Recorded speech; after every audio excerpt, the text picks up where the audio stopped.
আসসালামু আলাইকুম বন্ধুরা। আপনারা স্ক্রিনে একটি ফল দেখতে পাচ্ছেন। ফলটি হচ্ছে হোয়াইট সাপোটা ফল। তো আমাদের কাছে অনেকগুলি হোয়াইট সাপোটের ভ্যারাইটি রয়েছে। তার মধ্যে এটি একটি কমার্শিয়াল ভ্যারাইটি।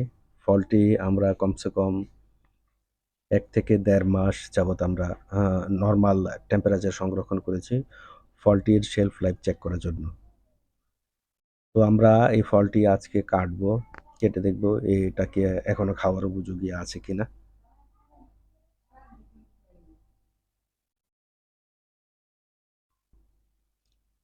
তো আপনারা দেখতে পাচ্ছেন ফলটি খুবই ক্রিমি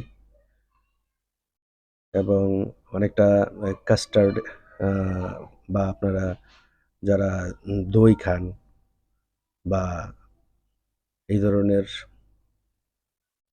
আপনারা আ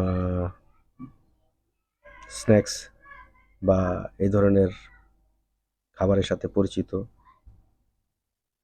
তো আপনারা দেখতে পাচ্ছেন এটা বাটারি একটা লুক।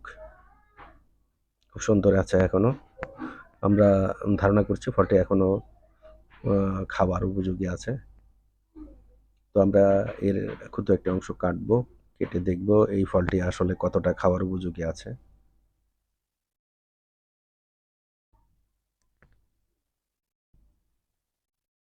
আসলে হোয়াইট সাপোটা ফলের বাটারি একটা টেক্সচার আছে। এর মধ্যে কোনো আ আঁশ, ফাইবার বা দানাদার অংশ নেই।